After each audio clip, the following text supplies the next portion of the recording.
Elias Vance lived a life etched by the wind and the sun, a man who sought solitude on the edges of the world. His farm wasn't much, just sprawling fields that grudgingly yielded crops, a sturdy but aging farmhouse, and a silence broken only by the elements. He was a man of quiet routines, the kind of man people in the nearby small town barely noticed. They saw the worn-out truck, the calloused hands, the lines around eyes that seemed to have seen too much, but they didn't see Elias. He preferred it that way. The past was a country best left unvisited, its borders guarded by silence and hard work. This winter was a brutal one. The snow came early and deep, burying the land in white. It made the work harder, the solitude more profound. Elias didn't mind the cold, it was a clean, honest discomfort, unlike the cold that could grip a man's soul. He spent his days mending fences, checking on the few head of cattle he kept, ensuring the generator was ready, and sometimes, just watching the snow fall, losing himself in the quiet rhythm of the flakes. The nearby town, Harmony Creek, wasn't living up to its name. A tension had settled over the place in the last few years, thin at first, like wood smoke on the breeze, but now thick and heavy, like the coming storm. Whispers circulated about a group that had moved into a large, isolated property on the other side of the county line. Nobody knew exactly who they were, but their presence was felt. New, expensive vehicles that didn't belong, strangers with hard eyes buying up property, a general air of menace that discouraged questions. Businesses that had been the heart of Harmony Creek for generations suddenly struggled or changed hands under murky circumstances. Fear was a seed planted in the good soil of the town, and it was beginning to sprout. Elias heard the whispers when he went into town for supplies, saw the guarded glances, the way people avoided eye contact with certain newcomers. He didn't involve himself. His peace was hard-won, and the problems of Harmony Creek seemed like distant thunder. He had faced storms of a different kind, and his only desire now was to be left alone. One afternoon, the storm was more than distant thunder. It was a blizzard, a white curtain that fell with blinding speed and ferocity. The wind howled like a banshee, whipping snow into drifts that swallowed fence posts whole. Visibility dropped to near zero. Elias had been outside, securing a loose panel on the barn, when the full force hit. He fought his way back towards the house, head down, the snow stinging his exposed skin. That was when he saw her. A small figure, stumbling through the white maelstrom near the edge of his property line, where his land met the deep, foreboding woods. She was tiny, dressed in clothes far too thin for the weather, her face pale with cold and terror. A little girl, no older than 7 or 8, lost and desperate in the heart of the storm. Elias didn't hesitate. Instinct, honed over decades, took over. He reached her quickly, his large hands gentle as he scooped her up. She was shivering uncontrollably, her small body a fragile weight against his chest. He wrapped his heavy coat around her, shielding her from the wind, and turned back towards the distant, blurry light of his farmhouse. Inside, the warmth of the wood stove was a blessed relief. He sat the girl near the fire, wrapped her in a thick blanket, and made her hot tea sweetened with honey. She sipped it with trembling hands, her wide eyes fixed on him, filled with a fear that went beyond the blizzard. "What's your name, little one?" Elias asked softly, his voice a low rumble. "Lily," she whispered, her voice thin and reedy. "Lily. That's a pretty name," he said, offering a rare, gentle smile. "My name is Elias." She huddled deeper into the blanket. "They were chasing me." The words were simple, but they landed like stones in Elias's gut. "Who was chasing you, Lily?" "Bad men," she said, tears welling in her eyes. "From the big house in the woods. I saw something. They got angry. I ran. The big house in the woods." The whispers from Harmony Creek coalesced into a chilling reality. Elias felt the familiar, unwelcome stirrings of a part of him he had buried deep. The protector. The man who reacted when innocence was threatened. "You're safe here, Lily," he said, his voice firm now, leaving no room for doubt. Absolutely safe. He gave her some food, simple stew and bread, which she ate ravenously. He checked the locks on the doors and windows, his movements silent and efficient, eyes scanning the swirling snow outside. No one could track her in this weather, not immediately. But they would come. He knew their kind. They didn't let witnesses or loose ends wander off into blizzards. Night fell, a long, tense period of waiting. Lily eventually fell asleep by the fire, exhausted. Elias sat awake, a rifle resting across his lap, the old, familiar weight a ghost of countless nights spent on watch in places far from this quiet farm. His mind, once trained to analyze threats and environments, was already cataloging possibilities, formulating responses. The knock came just before dawn, loud and impatient, shattering the fragile peace of the farmhouse. Elias had expected it. He had moved Lily to a secure, hidden spot in the root cellar, a place only he knew about, giving her a flashlight and strict instructions to stay absolutely silent.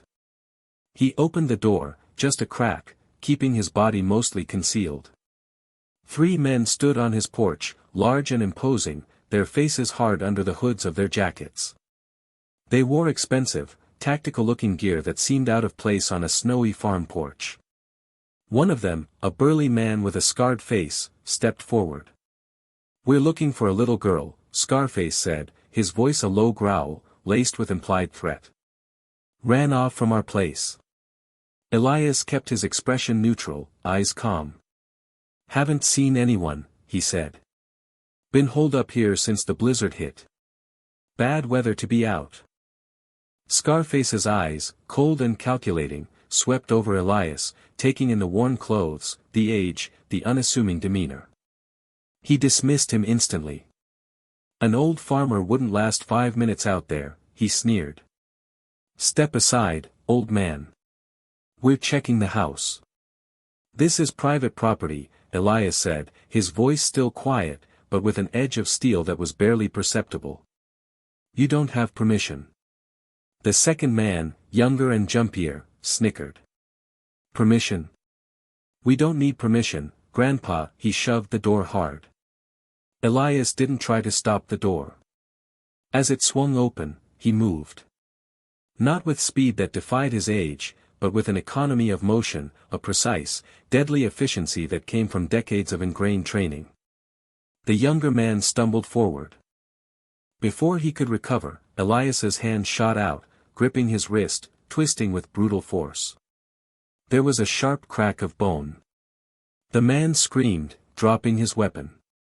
Scarface and the third man reacted instantly, going for their sidearms. But Elias was already in motion. He used the injured man as a shield, shoving him violently into Scarface. As they tangled, Elias lunged for the third man, who was drawing a large pistol. Elias didn't block the gun, he blocked the man's arm at the elbow, redirecting the muzzle away, and simultaneously drove the heel of his hand into the man's sternum. The air exploded from the man's lungs, and he crumpled, gasping. Scarface recovered, pushing the screaming man aside, drawing his own weapon. He aimed it at Elias, his sneer replaced by shocked fury. "You old fool." Elias didn't give him time to shoot. He kicked the leg of a small wooden table near the door. It flew forward, hitting Scarface's gun arm. As the shot went wild, Elias closed the distance. This was not a fair fight, it was a swift, brutal lesson. Elias used his body weight, his knowledge of anatomy. A strike to the carotid artery, a disabling blow to the knee. Scarface dropped, clutching his throat, then his leg, his face contorted in pain and disbelief. It was over in seconds. 3 men, seemingly dangerous, neutralized by an old farmer who looked like he struggled to lift a feed sack. Elias stood straight, his breathing steady, his eyes sharp and alert. The silence returned, broken only by the moans of the injured men and the relentless howl of the blizzard outside. He dragged the men inside, bound them securely with heavy-duty zip ties from his workshop, and gagged them. He confiscated their weapons, laying them out on the kitchen table. High-end pistols, a wicked-looking combat knife on Scarface. These weren't local thugs. He checked on Lily. She was wide awake in the root cellar, flashlight clutched in her hand, eyes wide but quiet when she saw him. "It's okay, Lily," he said softly. "Just some noisy visitors. They won't be bothering us anymore, for a while." He gave her a small, reassuring smile, then closed the cellar door, leaving her with the light and the silence. He had things to do. He needed information. He went back to the kitchen, looking at the bound men. Scarface met his gaze, his eyes full of hatred and a grudging respect. "Who are you?" Scarface rasped, his voice muffled by the gag but still audible. Elias removed the gag, but kept the others in place.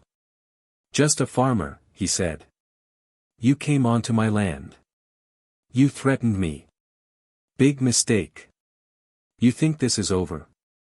Scarface spat, despite his pain. "You think 3 men mean anything? We're part of something bigger. You hit us, they will come. They will burn this farm to the ground, kill you slowly, and find the girl no matter where you hide her." His eyes promised retribution. "You just signed your death warrant, old man." Elias listened, his face unreadable. He'd heard threats before, delivered by men far more terrifying than this one. "Maybe," he said, his voice calm. "But you're going to tell me everything I need to know before that happens." The interrogation was methodical, precise, and effective. Elias used techniques honed over decades in places that didn't exist on most maps. He didn't need to inflict physical pain, the threat of it, coupled with his cold, unwavering demeanor and the sudden, shocking demonstration of his capabilities, was enough. Scarface, despite his bluster, broke. He told Elias about the operation, the leader, the big house, and the larger network they served, a branch of a notorious transnational criminal organization that was slowly infiltrating the region, using the remote location for staging and other illicit activities. Lily had stumbled upon something she shouldn't have seen, something that could compromise their operation, and they wanted her silenced. Elias absorbed the information, piece by chilling piece. This wasn't just a local gang, this was a serious threat, well-funded and ruthless. He couldn't just fight off a few goons. He had woken a sleeping dragon. After getting what he needed, Elias secured the prisoners in an outbuilding. He knew he couldn't hold them long, but they bought him time. Time he needed to prepare. The blizzard was starting to abate, the snow slowing, though the wind still whipped. He knew that as soon as the weather cleared enough, they would send more. Scarface's threat was not idle. His next move wasn't to run, or to hide Lily elsewhere immediately. It was to gather his own resources. He walked into his study, a room rarely used, pulled out a battered satellite phone and a heavily encrypted laptop. He entered a sequence of codes he hadn't used in years. The satellite phone buzzed, connecting to a secure network. He made calls. Short, coded conversations. Calls to names that weren't in any public directory, to men and women who had once stood shoulder to shoulder with him in the shadows. Veterans, operators, people with specific skills and an unbreakable code of loyalty. He explained the situation concisely: innocent in danger, powerful criminal element, need help, location secure for now. The response was immediate and unequivocal. No hesitation, no questions beyond the tactical. They were coming.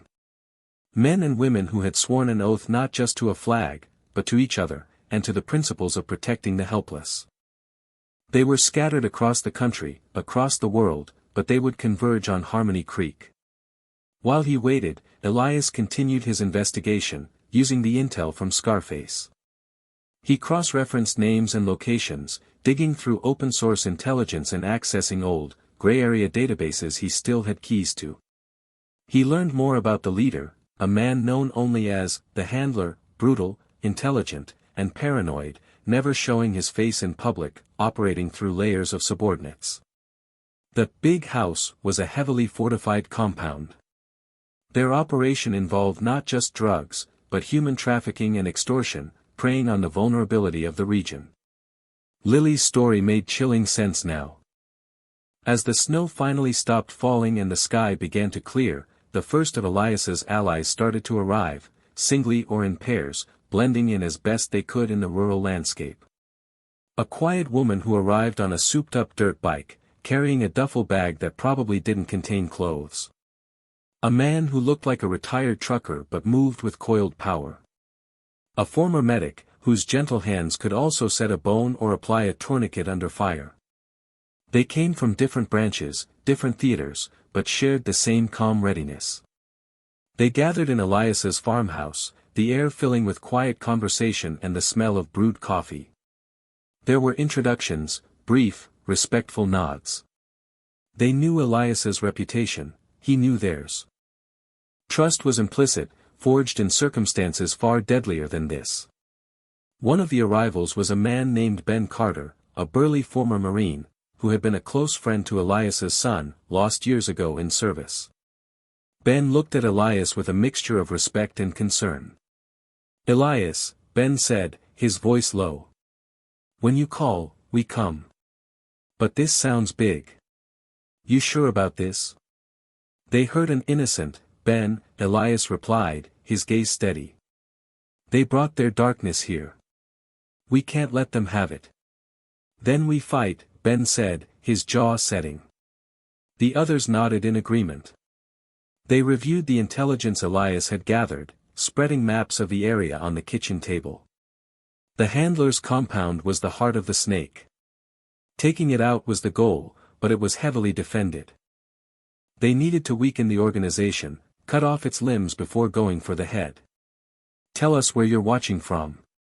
Let us know in the comments if you're finding this story gripping and where you're tuning in from. We love hearing from our audience. Their planning session was intense, drawing on decades of combined tactical experience. They analyzed weaknesses, supply routes, communication nodes, personnel movements. Elias, drawing on his deep knowledge of the local terrain, pointed out hidden access points, potential blind spots. The plan was intricate, a series of coordinated strikes designed to cripple the handler's operation, sow chaos, and force the leader out of his stronghold or isolate him. "We hit their money laundering front in town," Elias said, pointing to a seemingly legitimate business on the map. "Then their logistics hub south of here. Simultaneously. Create confusion, draw their attention." "We have eyes on the compound?" asked Sarah Jensen, the woman who arrived on the dirt bike, a former intelligence operative. "Not directly," Elias admitted. "Too exposed." But Scarface gave up patrol patterns, guard rotations. And Lily. She remembers details about the layout, where they kept certain things. She's been invaluable. Ben frowned. Putting a child through that. It's not right. No, Elias agreed grimly. It's not. Which is why they have to be stopped. Completely. As they finalized their plan, news filtered in from Harmony Creek. The handler's men, enraged by the disappearance and likely capture of their comrades, were increasing their presence in town. They were swaggering through the streets, roughing up anyone they suspected of hiding information, leaning on local businesses for protection money they now demanded more aggressively. They were sending a message: we are in control. Do not defy us. The pressure mounted. The townspeople, already fearful, were becoming desperate. Deputy Miller, one of the few local law enforcement officers Elias trusted, contacted him discreetly. "Elias, it's getting bad," Miller said on a secure line provided by Elias's allies. "They're shaking everyone down. Old man Fitz at the diner, they smashed his windows when he couldn't pay. People are talking about leaving. We've got state police on the line, but they're slow, and there's talk some county officials are already on the take." "Hold the line, deputy," Elias said. "Just keep a lid on it where you can. Don't engage unless absolutely necessary. Our plan is in motion. We're going to hit them where it hurts." The allies prepped their gear. It was a mix of tactical equipment and improvised tools leveraging the farm environment. Ben rigged silenced weapons. Sarah set up communication nets and surveillance drones disguised as birds. The medic prepared trauma kits. Elias, meanwhile, walked his land, studying the lay of the frozen ground, the sightlines, the potential cover. His farm, his home, would become a battlefield. The first strike was swift and surgical. Under the cover of early morning darkness, while the handler's men were focused on terrorizing Harmony Creek, a small team led by Sarah hit the building fronting the money laundering operation in town. They didn't kill anyone unnecessarily, but neutralized the guards with non-lethal takedowns, secured the building, and confiscated computers, ledgers, and cash. They left behind a message, scrawled on a wall for the handler: "You picked the wrong town." Almost simultaneously, another team, led by Ben, disrupted the logistics hub. They weren't looking for a stand-up fight, they were looking for disruption. Vehicles were sabotaged, communication equipment destroyed, and supplies scattered or made useless.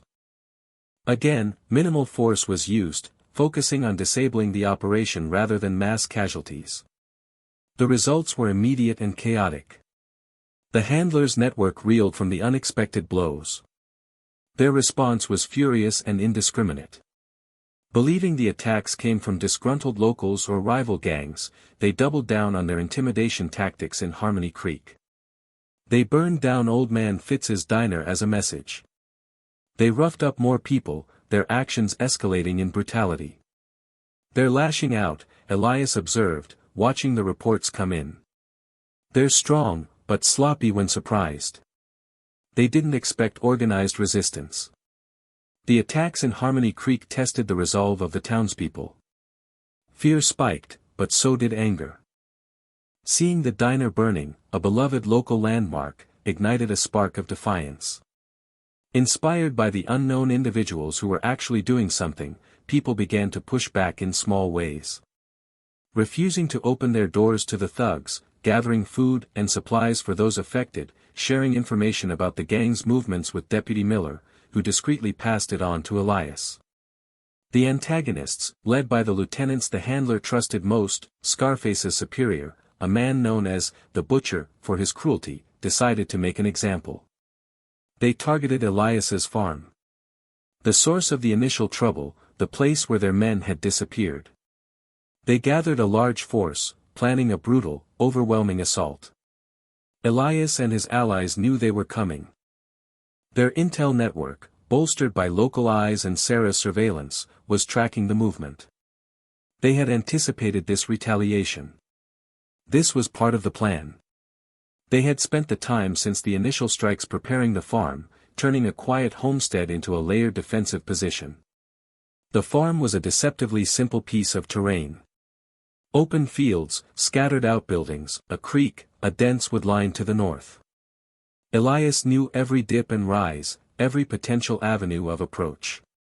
They mined the outer perimeters with non-lethal deterrents and alarms. Camouflaged firing positions were established. Communication lines were redundant and secure. Lily was safely ensconced off-site with a trusted contact of Ben's, miles away. The sun was setting, casting long, cold shadows, when the first wave of vehicles approached the farm. They were confident, coming in numbers, thinking they were just dealing with an old farmer and perhaps a few armed neighbors.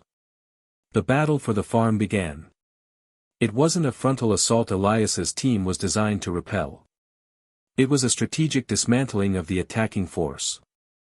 As the enemy vehicles crossed hidden tripwires, loud sirens blared, disorienting flashes erupted, forcing them to stop and disembark sooner than planned. From concealed positions in the tree-line and outbuildings, Elias's allies unleashed a barrage of suppressive fire, aimed not to kill immediately, but to force the attackers to take cover, to disrupt their formation. Sniper fire from Sarah, positioned far away with a clear view, took out key vehicles and disoriented enemy leaders. Ben led a small, mobile team that moved through the perimeter, using the terrain for cover, hitting exposed groups with quick, debilitating precision. The Butcher, leading the assault, roared orders, his frustration mounting as his men fell into disarray, confused by the unexpected, coordinated resistance.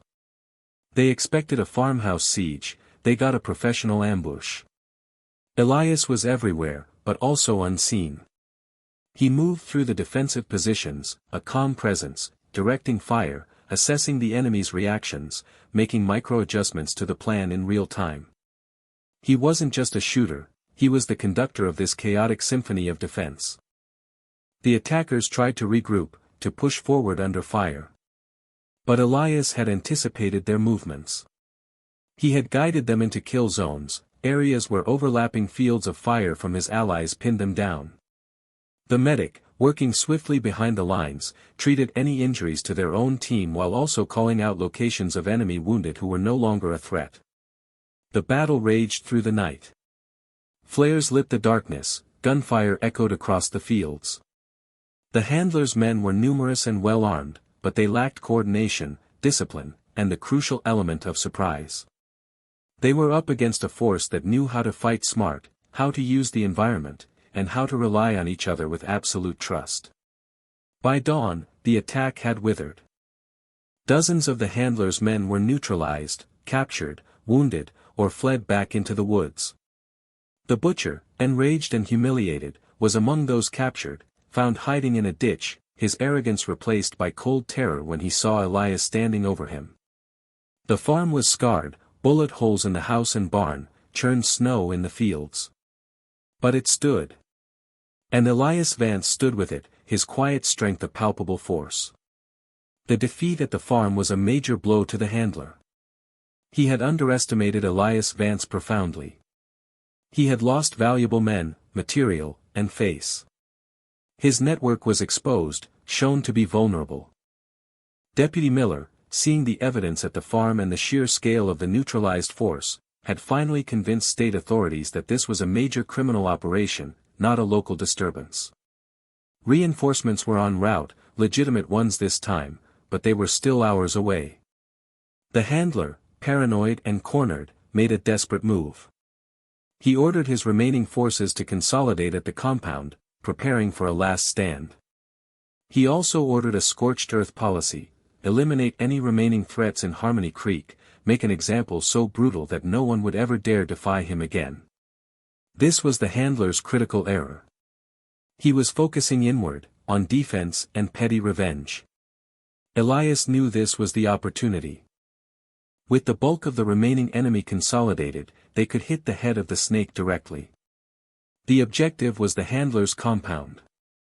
It was a fortress, but Elias had the intel from Scarface and Lily, combined with Sarah's drone surveillance and satellite imagery accessed through their network. They knew the weak points, the patrol schedules, the blind spots. Elias gathered his allies. They were bruised and weary from the night's fight, but their resolve was unbroken. "This is it," Elias said, looking at each of them in turn. "The compound. The handler. It will be the hardest fight. He'll have everything he has left there." "We're with you, Elias," Ben said, speaking for them all. "To the end." The townspeople, witnessing the aftermath of the farm battle, news traveled fast, even without the internet, were emboldened. They had seen that the gang could be fought. They organized, setting up neighborhood watches, gathering supplies, preparing to defend their homes if the handler's men reached them before the state police. Deputy Miller deputized every able-bodied person willing to stand with him, creating a thin line of defense at the edge of town. The final confrontation began at dawn. Elias led his team towards the handler's compound, moving under the cover of the still dim light and the rugged terrain. Their approach was silent, disciplined. They bypassed outer defenses using knowledge gleaned from their intel, moving like ghosts through the woods. The initial breach was precise. Sarah, using specialized equipment, disabled exterior cameras and alarms. Ben led a team that neutralized the guards at a secondary entrance, allowing the main force to infiltrate the perimeter. Inside the compound, chaos erupted as the handler's men realized they were under attack from within. The element of surprise was key. Elias's team moved through the compound like a well-oiled machine, each member executing their role flawlessly. They cleared buildings, secured key areas, and systematically dismantled the handler's defenses. The handler was deep inside the main house, surrounded by his most loyal enforcers. He barked orders, his voice tight with panic and rage.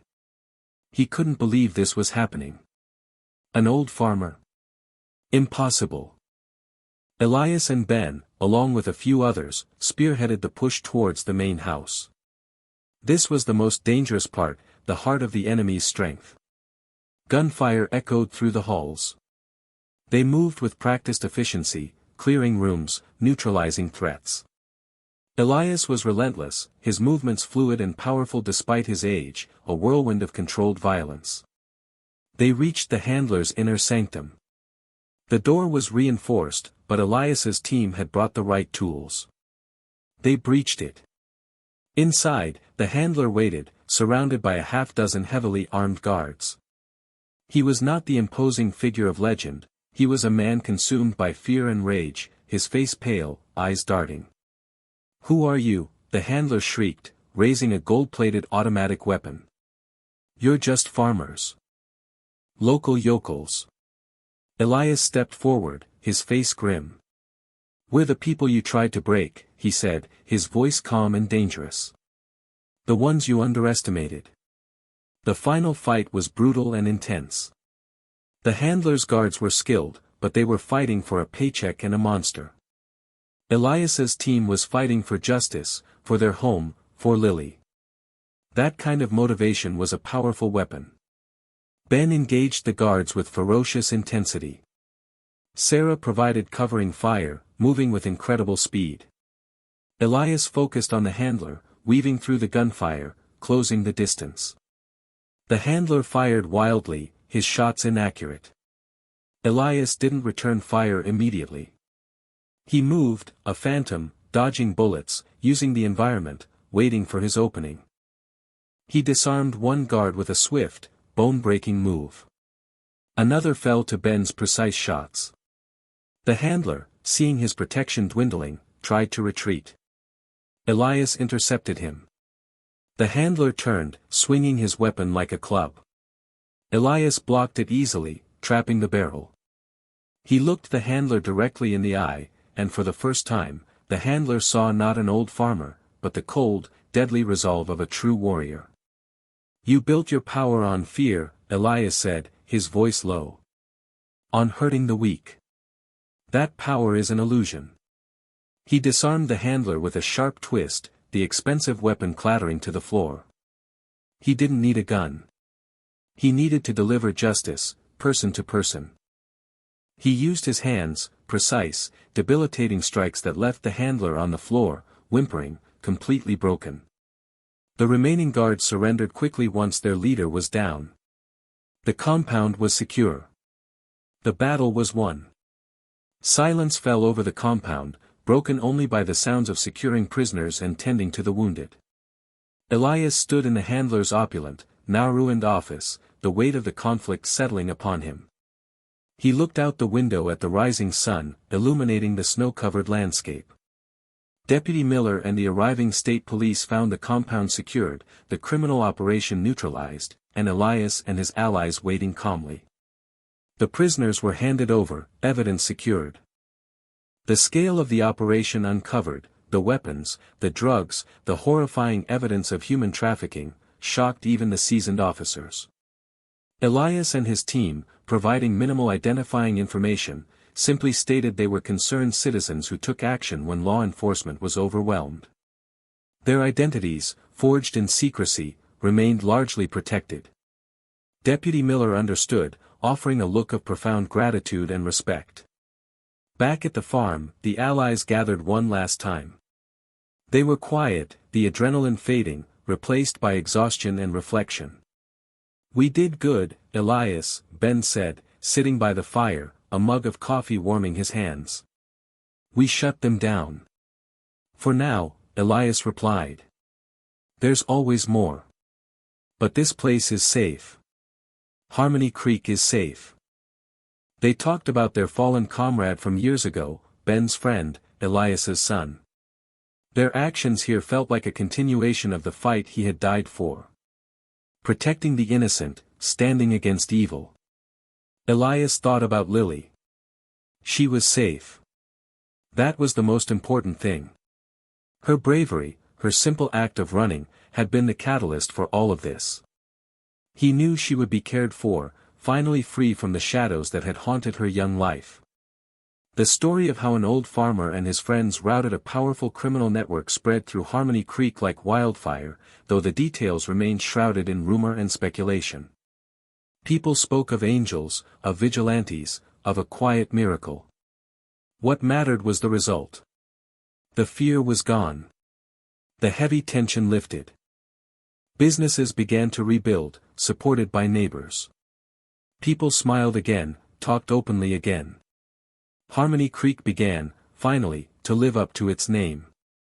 Deputy Miller, promoted to sheriff, spearheaded efforts to root out the last vestiges of corruption and rebuild trust between law enforcement and the community. The big house in the woods was raided by federal authorities, its secrets exposed to the light. Elias Vance returned to his quiet life on the farm. The scars remained, both on the land and within him, but they were marks of a battle won, not a peace lost. His allies dispersed as quietly as they had arrived, returning to their own lives, their own battles. They knew they were only a call away if Elias ever needed them again. He still worked his fields, still watched the snow fall. But there was a difference now. The solitude felt less like hiding and more like peace earned. The people of Harmony Creek still saw an old farmer, but some, the ones who had seen the changes, who had felt the shift from fear to freedom, looked at him with a new, quiet respect. They didn't know the full story, but they knew he had stood against the storm. Elias sat on his porch one evening, watching the stars emerge over the quiet fields. He had wanted peace, and he had found it, not in isolation, but in the act of defending it. He had reactivated the warrior within him, not for conquest or glory, but for the oldest, most fundamental reason, to protect the innocent. And in doing so, he had not only saved a town, but perhaps, finally, saved a part of himself. The quiet farmer, the hidden veteran, had proven that true strength wasn't about the power you wielded over others, but the courage you found within yourself to stand against those who sought to harm. And that sometimes, the most dangerous person of all was the one everyone else underestimated. If this one hit the mark, you won't want to pass these up. Up next you've got 2 more standout stories right on your screen. Just click and check them out. Telling and preparing this story took us a lot of time. If you are enjoying it, subscribe to our channel. Tomorrow we have special story for you that is one you definitely don't want to miss.